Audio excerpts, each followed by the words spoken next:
Tell me about the music and how that works with the show. Well, I turn up. The music's a massive part of Real Radio, but I don't get any input into it, which is fine because listen, I have enough stuff to think about with putting the bits in between the songs. Real Radio's music is billed as the best variety of feel-good music. So, you know, whenever you're going to listen, it's going to make you feel good. And again, I don't know what it's going to be like with a community radio station because everyone's going to have their own music taste. Yes. So that's why we don't have that.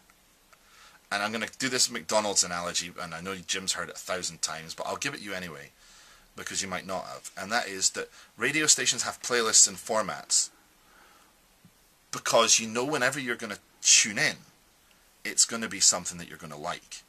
Like when you go to McDonald's, anywhere in Britain, a Big Mac is always the same. So if you like Big Mac and you're in London, you can go and ask for a Big Mac, you know what you're going to get. So when people turn on Real Radio, they know they're going to get a variety of feel-good music with presenters that are going to make them smile. And if we all played our own music, it would be horrendous. Because Steve likes one thing, I like another thing, and I like lots of different things. Ewan in the Morning loves camp 80s music. It would be the worst radio station, although we play a lot of that anyway, but it would be like the worst mix. It would be bizarre. Every time you tuned in, you'd hear something different. So again, I would say with the community radio station, if it was me, you want the spine of it to be accessible to all. And when you're putting your show together, always remember that you want as many people listening to it and liking it as possible. So the fewer points you give them to leave, the better. And the more reasons you give them to stay, the better. So if you're doing this show and all of a sudden you play some crazy metal racket with screaming and yelling and just this noise, chances are a lot of people are going to probably tune it out, unless you do the metal show. When you are having to play music that's been given to you, how do you approach it? Because obviously you don't like everything, but then you can't say, hey, there's another great track on Real Radio. How do you balance that? Well, normally, I don't know if we would really do that anyway. I mean, we've got the great hits that'll say, you know, we've got Queen songs that everyone loves. That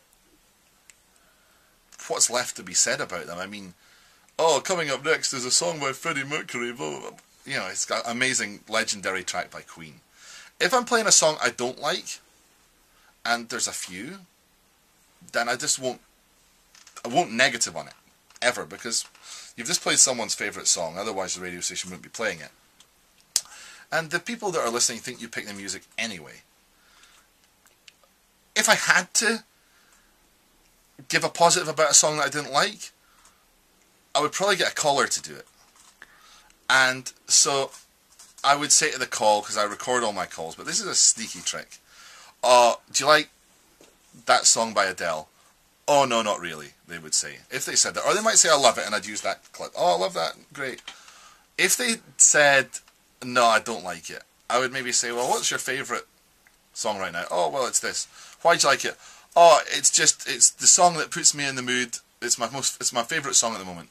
And I would take that cut, edit out the other stuff about their other favourite song.